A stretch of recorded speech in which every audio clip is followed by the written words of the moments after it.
मैं कई सालों तक समाजवादी पार्टी के साथ में रहा। ये पार्टियां नहीं हैं। समाजवादी पार्टी, कांग्रेस पार्टी, बहुजन पार्टी, ये पार्टियां नहीं हैं।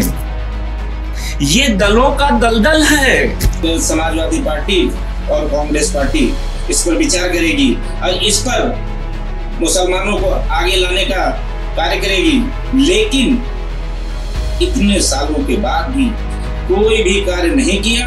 क्या आपने सोचा कि समाजवादी पार्टी को छोड़ता हूँ? परिवारवाद की राजनीति, कांग्रेस की बात करूं, हम घोटालेबाज लगते हैं आपको? समाजवादी पार्टी, कांग्रेस पार्टी, बहुजन पार्टी शिक्षा के लिए हो, स्वास्थ्य के लिए हो, समाज के लिए हो, इन सभी वर्गों के लिए उन्होंने कोई भी कार्य नहीं किया। भावनाओं पे पार्टी नहीं चलती है और ना भावनाओं से पार्टी चलानी चाहिए। जानते हो क्या निकलेगा? उगता हुआ कमल निकलेगा। नमस्कार दोस्तों, तो स्वागत है आपका एक और मजेदार एपिसोड में धर्म सूत्र पॉडकास्ट शो में। आज जो हमारे साथ बैठे हुए हैं उनका नाम है डॉक्टर मोहम्मद हारून राइन जी। सर जो हैं आगाज फाउंडेशन वेलफेयर सोसाइटी के फाउंडर हैं और national general secretary of India हैं, ऑल इंडिया पसमंदा मुस्लिम महाज से। तो सर 15 साल समाजवादी पार्टी में रह चुके हैं, 15 साल समाजवादी पार्टी में जिला अध्यक्ष रह चुके हैं। सर ने एक ऐसी जगह से चुनाव जीता है जहां पर आजादी के बाद कोई भी मुस्लिम कैंडिडेट ने कभी कोई चुनाव नहीं जीता था, क्योंकि ज्यादातर वहां पर जो हिंदू भाई हमारे सामाजिक लोग के रहते थे, हिंदू समाज के लोग, तो सर ने वहां से चुनाव जीता। सर अभी बीजेपी में एज ए सोशल वर्कर काम कर रहे हैं। तो सर स्वागत है आपका हमारे एपिसोड पे। तो सबसे पहले सर एक शॉर्ट इंट्रोडक्शन दीजिए कि पॉलिटिक्स में आना कब से हुआ स्टार्ट, आप कैसे आपने पॉलिटिकल करियर स्टार्ट किया, फिर आगे हम डिस्कशन करते हैं। देखिए, ये उस ईश्वर की देन जी कि उन्होंने मेरे दिल में, मेरी बॉडी में जो दिल रखा है, वो लोगों के प्रति हमदर्दी करने के लिए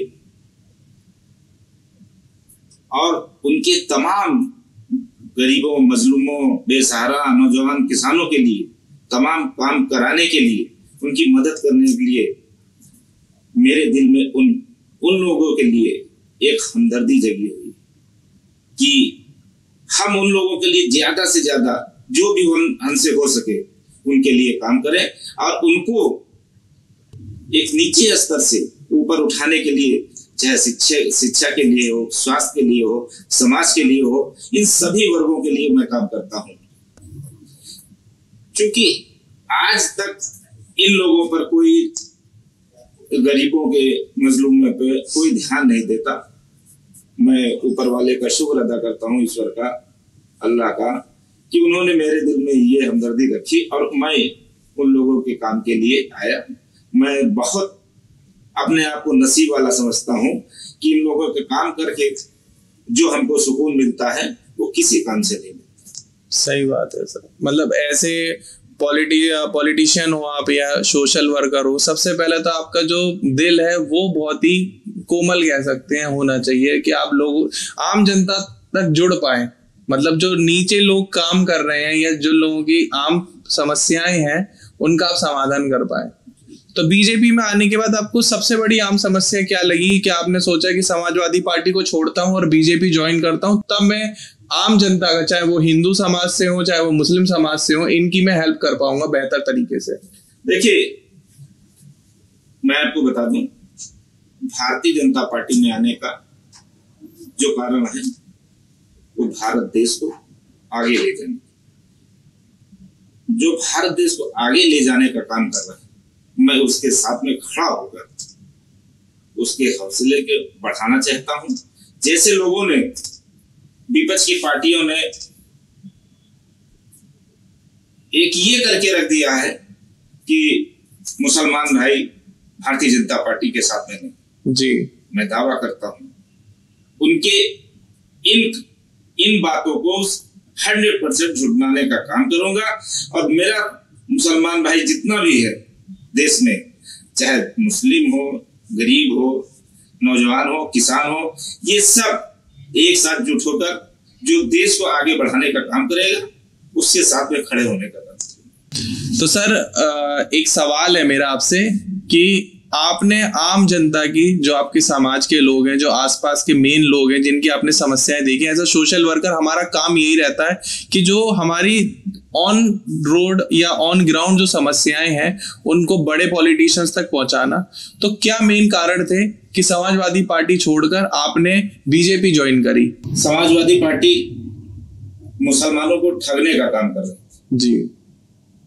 सिर्फ मुसलमानों का वोट लेना जानती है, मुसलमानों के किसी काम के लिए कभी खड़ी नहीं हो रही। भारतीय जनता पार्टी ने ऐसे टाइम पर मुसलमानों का साथ देने का वादा कर रही, पसमानदा मुसलमानों के लिए। तो हारून जी, एक मेन सवाल है मेरा आपसे, आपने ऑन ग्राउंड ऐसा क्या देखा आम जनता की परेशानियों को कि आपने समाजवादी पार्टी छोड़कर बीजेपी पार्टी ज्वाइन करने का इतना बड़ा डिसीजन लिया? क्योंकि आप 15 साल समाजवादी पार्टी में रहे हैं, मतलब एक बड़ा लंबा पीरियड रहता है ये। जब पानी सर से ऊपर हो गया होगा जी, तभी इतने साल जिसके साथ रहने के बाद छोड़ने का कारण।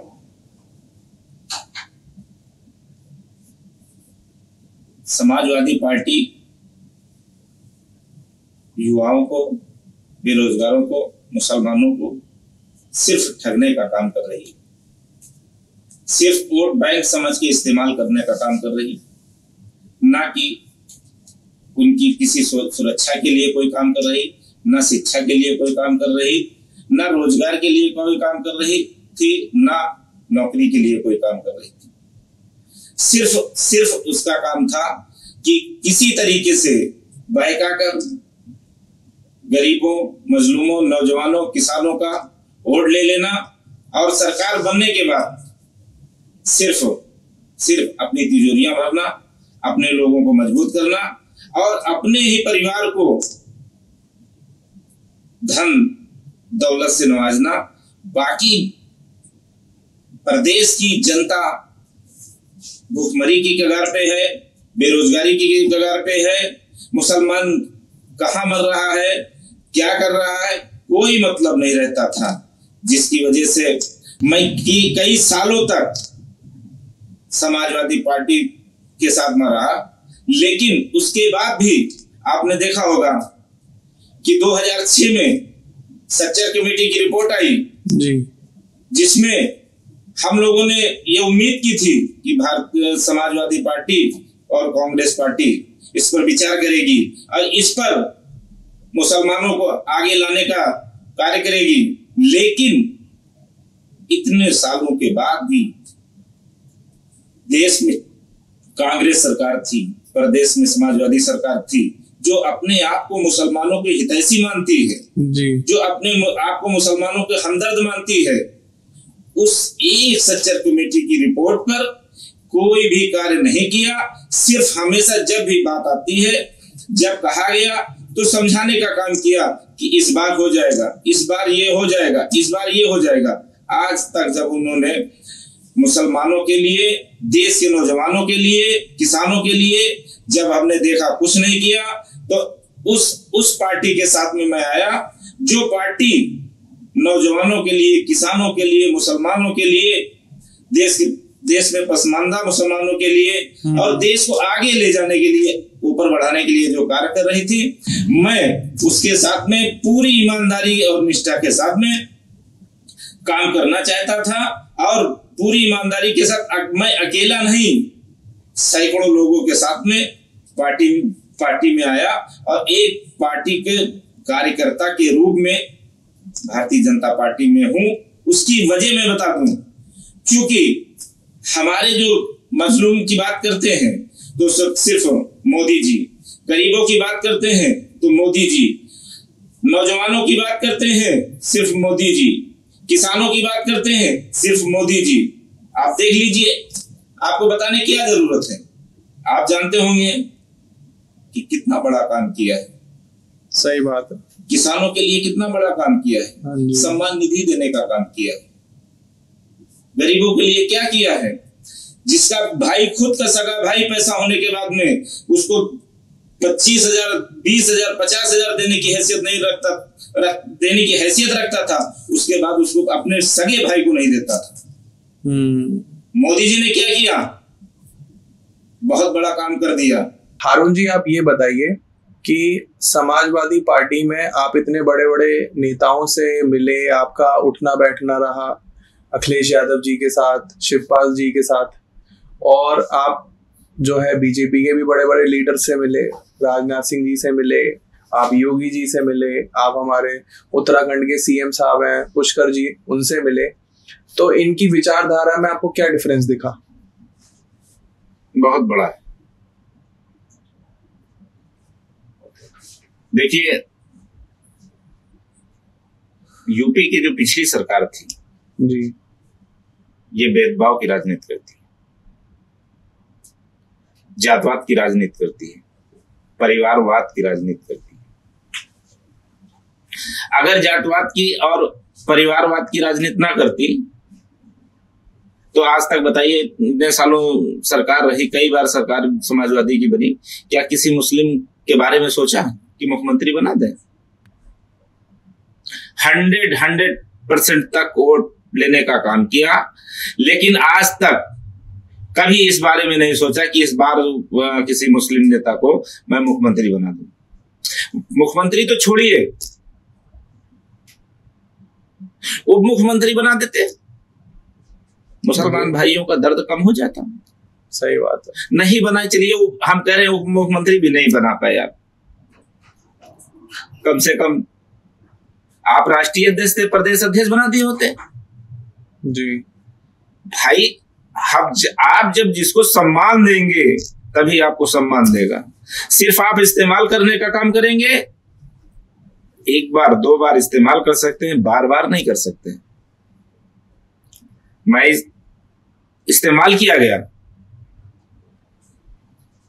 यूपी का मुसलमान इस्तेमाल किया गया, लेकिन आज तक आप देख लीजिए, कई सालों से बताइए, जिसने पार्टी में समर्पण किया जी, वो आदमी आज जेल के अंदर है। उसके लिए इन्होंने क्या किया?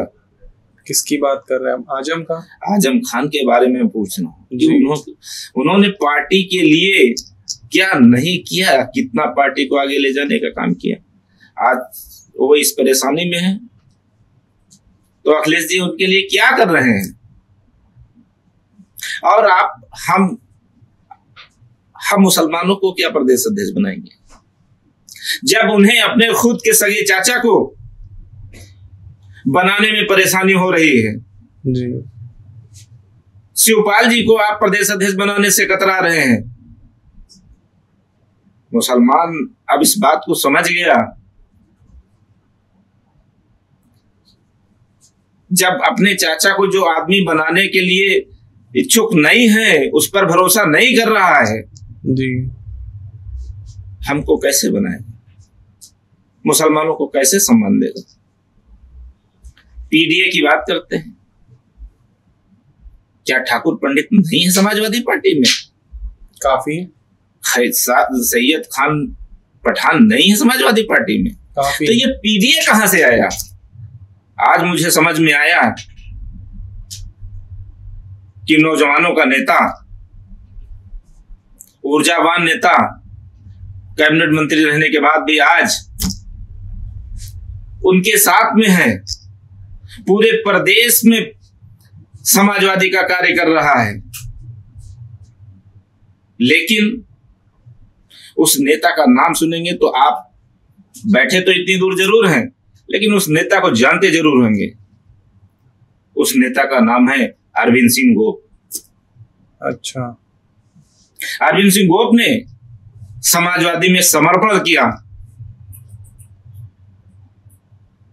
आज वो विधायक नहीं है, आपके पास, आपके हाथ में था, आप उनको राज्यसभा भेज सकते थे जी। ये तो आपके हाथ में था, आपने ये भी नहीं किया। अब इस तरह पीडीए की राजनीति करोगे?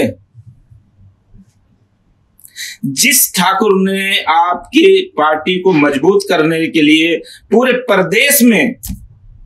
प्रदेश के नौजवानों को जोड़ने का काम किया,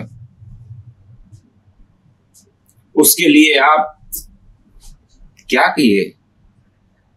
मुंबई से बुला के आप जी राज्यसभा भेज दिए। ग्राउंड लेवल पे वो क्या करती हैं? ग्राउंड लेवल पे किसी के बारे में मालूम है उनको कि गरीबी क्या होती है, भूखमरी क्या होती है, किसानों की परेशानियां क्या होती हैं? नहीं मालूम है। लेकिन अरविंद सिंह गोप को मालूम है। अगर चाहते तो पार्टी मजबूत कर सकते थे। ये पीडीए जो है, इनको ये जो पीडीए है, पीडीए उनको जमीन में लेकर जाएगा। ये पार्टियां नहीं हैं। समाजवादी पार्टी, कांग्रेस पार्टी, बहुजन पार्टी, ये पार्टियां नहीं हैं। ये दलों का दलदल है। ये दलों का दलदल है। और इस दलदल के अंदर से जानते हो क्या निकलेगा? उगता हुआ कमल निकलेगा। इस दलदल से कमल निकलेगा, और वो कमल पूरे देश में, पूरे देशवासियों के लिए चमकाने का काम करेगा। तो मुझे एक सवाल है हारून जी आपसे, कि आपने बीजेपी ज्वाइन करी, तो क्या आपके मन में कभी ये विचार नहीं आया कि बीजेपी ना ज्वाइन करके आम आदमी पार्टी है, कांग्रेस पार्टी है, और भी बहुत सारे दल हैं ऐसे जो काफी सालों तक राजनीति में रहे हैं और उन्होंने देश को चलाया है, देश को आगे बढ़ाया है, बहुत सारी योजनाएं लेकर आए हैं। जब कांग्रेस थी सरकार में तो उन्होंने भी कुछ अच्छे काम किए होंगे, तभी उनको चुना गया हर बार। मैं यहाँ पे तिजोरियां भरने के लिए राजनीति करने नहीं आया हूँ, हवेलियां खड़ी करने के लिए राजनीति करने नहीं आया हूँ जी। मैं समाज सेवा करने के लिए राजनीति में आया हूँ। समाज की सेवा करता हूँ। और आप किस पार्टी की बात कर रहे हैं? कांग्रेस की बात कर रहे हैं? हम घोटालेबाज लगते हैं आपको? नहीं सर। जो मुझसे आप ये कह रहे हो कि कांग्रेस में क्यों नहीं गए, मैं घोटालेबाज नहीं हूं। मेरा देखा हुआ है जी। 2G स्पेक्ट्रम घोटाला, कॉमनवेल्थ घोटाला, कोयला घोटाला। घोटालेबाज बनाना चाहते हो आप हमें? नहीं सर, कैसी बात कर रहे हैं? मैं उसके साथ में रहूंगा जिसका दामन साफ होगा जी। और दामन आज की देश में जिस पार्टी का साफ है, उस पार्टी का नाम है भारतीय जनता पार्टी। और भारतीय जनता पार्टी में आने का कारण भी यही रहा। भारतीय जनता पार्टी में कोई एक, तो सबसे पहली बात मैं आपको बता दूं इसमें क्या है जी, जो बहुत ही अच्छी लगती है हमें जी, इसमें एक परिवारवाद नहीं है। हाँ सर, कि मैं मंत्री हूं तो मेरा बेटा भी विधायक होगा, मंत्री होगा, फिर मेरे बेटे का लड़का होगा, मेरा पोता, वो भी मंत्री विधायक होगा। ये नहीं, ये सबसे अच्छी बात है। इसमें क्या है, इसकी वजह क्या है, इससे लोगों के क्या फायदे हैं? कोई कभी कुछ भी बन सकता है, कोई कभी कहीं चुनाव लड़ सकता है, कोई कभी कहीं बैठ सकता है, लेकिन ये चीजें समाजवादी पार्टी में और कांग्रेस पार्टी में नहीं। आपने देखा होगा जी, एमपी में मोहन यादव को मुख्यमंत्री बना दिया। हाँ, किसकी बात है? ये बड़े दिल वालों की बात है, बड़ी पार्टी वालों की बात है, बड़ी सोच वालों की बात है। देश हित के लिए और राज्य हित के लिए जो अच्छा होगा वही रीजन वो होगा, जो देश के लिए अच्छा करेगा और जो देश हित में होगा वो होगा। भावनाओं पे पार्टी नहीं चलती, भावनाओं पे पार्टी नहीं चलती है, और ना भावनाओं से पार्टी चलानी चाहिए। उसको जिसका जो हक है उसको वो हक मिलना चाहिए। तो जो ग्राउंड लेवल पर आम जनता है जो परेशान है, किसी को घर में समस्याएं हैं, किसी की खाने की परेशानी है, किसी की रोजगार की समस्या है, किसी की स्वास्थ्य की समस्याएं हैं। आम जनता की सर यही प्रॉब्लम रहती है। बड़े लोगों की प्रॉब्लम रहती है कि कॉन्ट्रैक्ट दिलवा दो नेताओं से, या फिर हमारा कोई काम निकल जाए, या कोई जॉब लगवा दो सरकारी। तो आप तो सर आम जनता के नेता हैं, आप लोग आम जनता से जुड़े हुए हैं। तो अगर कोई आम जनता इस पॉडकास्ट को देख रही है आपके लखनऊ से, और उसके जीवन में इस तरीके की समस्या चल रही है, तो आप उसकी मदद किस प्रकार से करेंगे? कैसे उसकी आवाज को बड़े नेताओं तक पहुंचाएंगे, या पार्टी तक पहुंचाएंगे, या सरकार तक पहुंचाएंगे? जैसे आपने कहा कि आम समस्या, जी, आम समस्या क्या होती है सर? रोजगार, स्वास्थ्य, पढ़ाई, रोटी, कपड़ा और मकान। बिल्कुल सही, सबसे मेन मुद्दे ये हैं। जी हारून जी, एक मेरा सवाल है कि जो आम जनता होती है, आम जनता की आम समस्याएं होती हैं बहुत छोटी छोटी, जैसे कि किसी को स्वास्थ्य की समस्या है, किसी को मकान की समस्या है, किसी की गलत कंप्लेन हो गई, कोई बेचारा बेवजह फंस गया। छोटे तबके के लोग होते हैं, बड़े लोगों से जान पहचान होती नहीं है।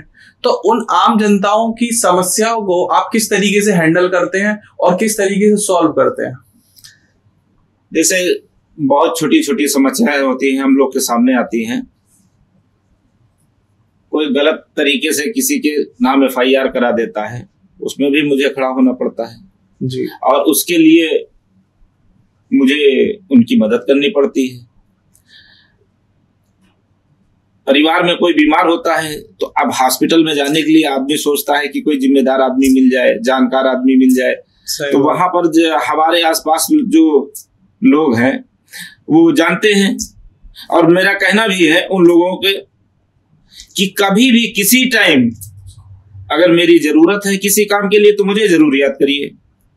तो वो लोग जब हमसे बताते हैं कि मेरा भाई बीमार है या मेरे पिताजी बीमार है, बहुत ज्यादा है, हॉस्पिटल की जरूरत है, तो मैं उनके इस काम के लिए अपना टाइम निकाल कर उनके पास खड़ा होता हूँ। क्योंकि मेरे लिए जब समाज सेवा में आया हूँ, राजनीति में आया हूँ, उनकी सेवा करने के लिए आया हूँ, तो हर वक्त उनके लिए तैयार रहता हूँ। किसी भी टाइम वो अगर हमें चाहें, जहां पे जिस काम के लिए चाहें, मैं उनके साथ चलने के लिए तैयार हूं।